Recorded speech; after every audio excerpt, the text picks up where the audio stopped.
नमस्कार दोस्तों, आज हम जैन धर्म से कुछ महत्वपूर्ण प्रश्नों को देखेंगे। तो आइए स्टार्ट करते हैं। जैन धर्म का संस्थापक कौन था? तो जैन धर्म का संस्थापक ऋषभदेव थे। ऋषभदेव को जैन धर्म के प्रथम तीर्थंकर माने जाते हैं। जैन अनुश्रुतियों के अनुसार ऋषभदेव अयोध्या के इक्ष्वाकु वंश के शासक थे और जैन मतावलंबियों के अनुसार मोहनजोदड़ो से प्राप्त योगी की मूर्ति को ऋषभदेव की मूर्ति मानते हैं। ऋषभ शब्द का उल्लेख ऋग्वेद में मिलता है, जिसका तात्पर्य ऋषभदेव से लगाया जाता है। विष्णु पुराण और भागवत पुराण में ऋषभदेव का उल्लेख नारायण के अवतार के रूप में मिलता है। अगला प्रश्न है, जैन धर्म में जिन का क्या अर्थ है? तो जैन धर्म में जिन का अर्थ विजय है। इंद्रिय पर मन की विजय को जिन कहा जाता है। इंद्रिय पर मन की विजय को जिन कहा गया है।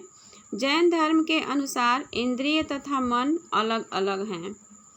अगला प्रश्न है, जैन धर्म में कुल कितने तीर्थंकर हुए? तो जैन धर्म में कुल कितने तीर्थंकर हुए हैं? 24 तीर्थंकर। जैन धर्म में कुल 24 तीर्थंकर हुए हैं। हम उन 24 तीर्थंकरों का नाम देख लेते हैं। तो इसमें जो पहले तीर्थंकर हैं वो ऋषभदेव को हैं और जो दूसरे तीर्थंकर अजीतनाथ को माना जाता है। तीसरे तीर्थंकर संभवनाथ हैं। चौथे तीर्थंकर अभिनंदन हैं और पांचवें तीर्थंकर सुभतिनाथ हैं। छठवें पद्य प्रभु हैं। सातवें सुपार्श्वनाथ हैं और आठवें चंद्र प्रभु हैं।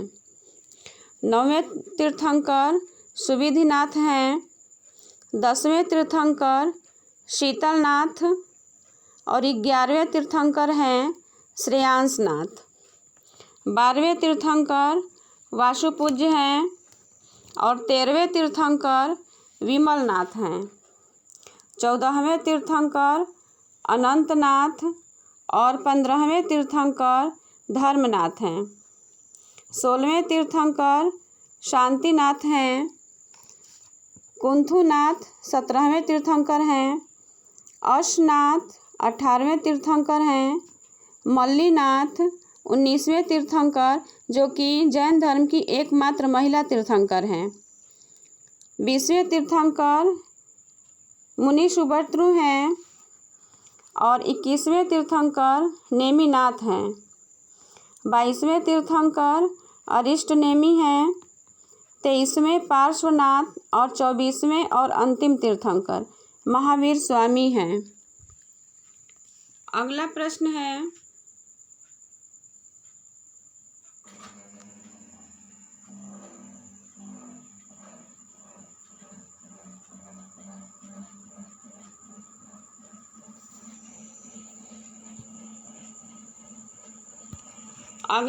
है, जैन धर्म के वास्तविक संस्थापक किसे माना जाता है? तो जैन धर्म का वास्तविक संस्थापक महावीर स्वामी को माना जाता है।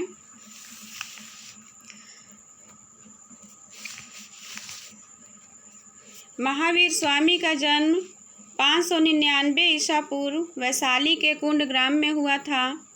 इनके बचपन का नाम वर्धमान था। इनके बड़े भाई का नाम नंदीवर्धन और बहन का नाम सुभद्रा था। ऐसा माना जाता है कि इनके जन्म के उपलक्ष्य में कुंडग्राम का राजस्व माफ कर दिया गया था। अगला प्रश्न है, वर्धमान ने गृह त्याग किस अवस्था में किया था? तो वर्धमान ने गृह त्याग 30 वर्ष की अवस्था में किया था।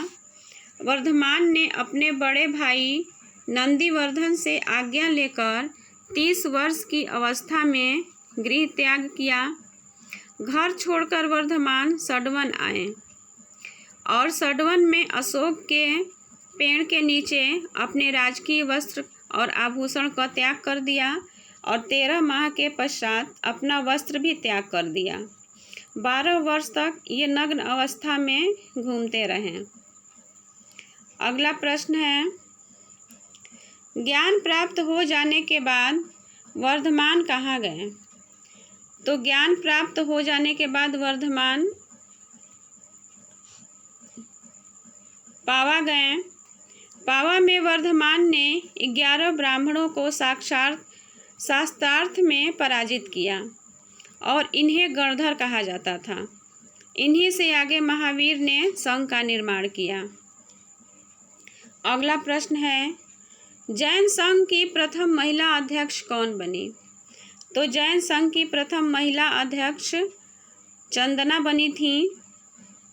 चंपा नरेश दधिवाहन की पुत्री चंदना इस संघ की पहली महिला सदस्य बनी। बाद में ये इस संघ की अध्यक्ष भी हो गई। अगला प्रश्न है, कल्पसूत्र की रचना किसने की? तो कल्पसूत्र की रचना भद्रबाहु ने की थी।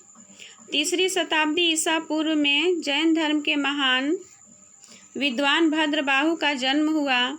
इन्होंने कल्पसूत्र की रचना की, जिसमें जैन धर्म से लेकर अपने समय तक के उत्थान और विकास से संबंधित तथ्यों का संकलन किया गया है।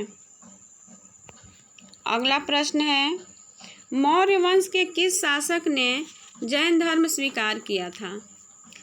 तो मौर्य वंश के जो शासक थे चंद्रगुप्त मौर्य, इन्होंने जैन धर्म स्वीकार किया था।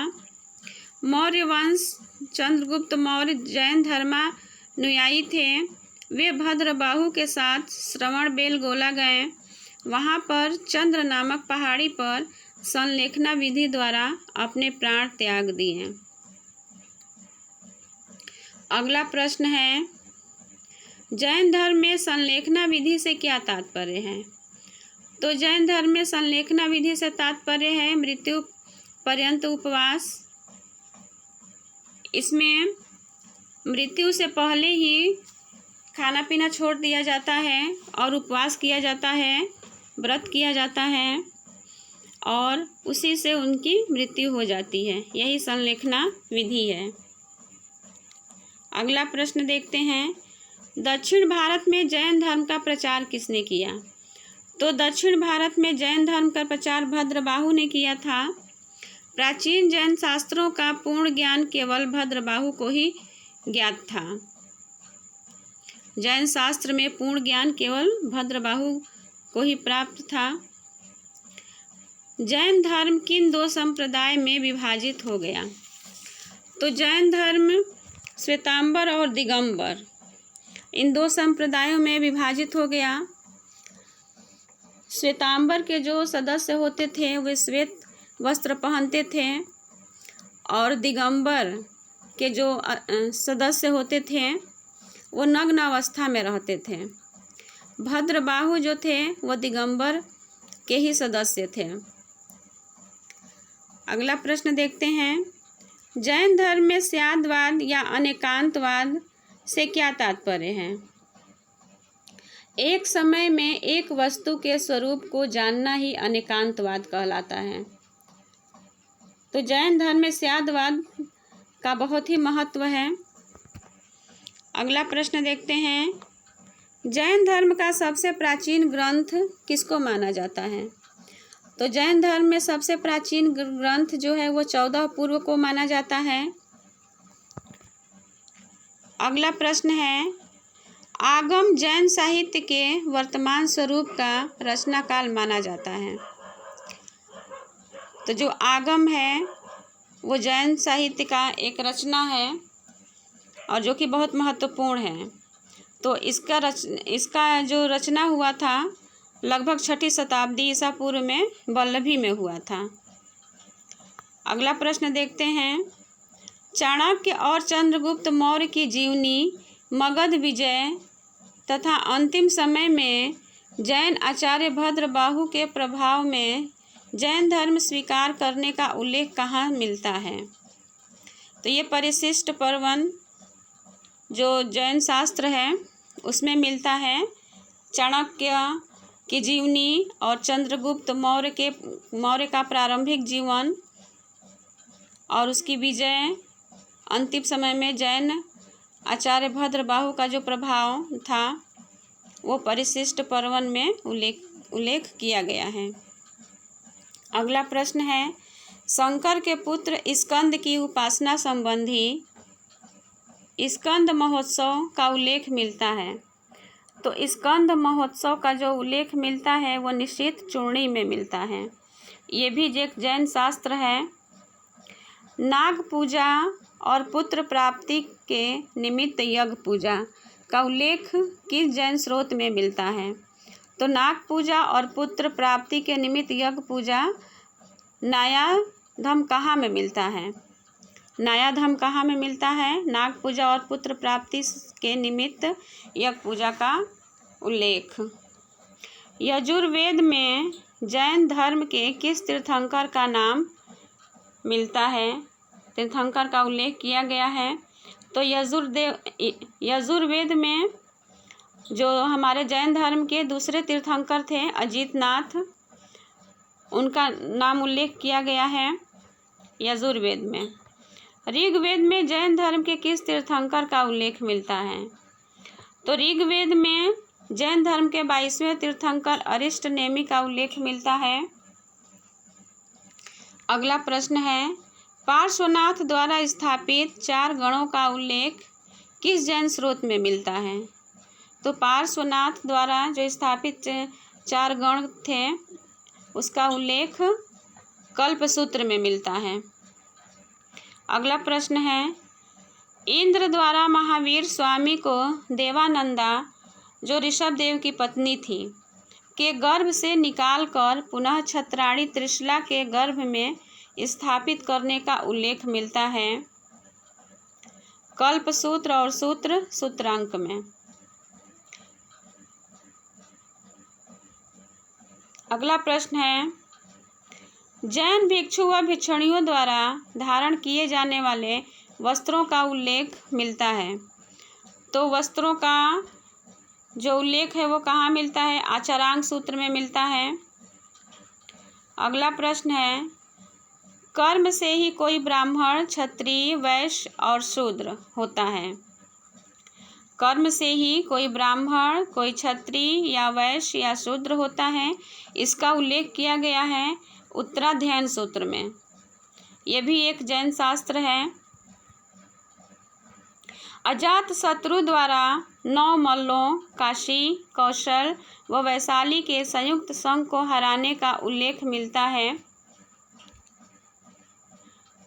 वो भगवती सूत्र में मिलता है। तो दोस्तों, आपको ये वीडियो कैसी लगी कमेंट में बताइएगा, और अगर इससे भी ज़्यादा आप लोग जैन धर्म के बारे में डीपली पढ़ना चाहते हैं तो कमेंट में ज़रूर बताइएगा। मैं उसको आपके कमेंट्स को पूरा करने की कोशिश करूँगी। धन्यवाद।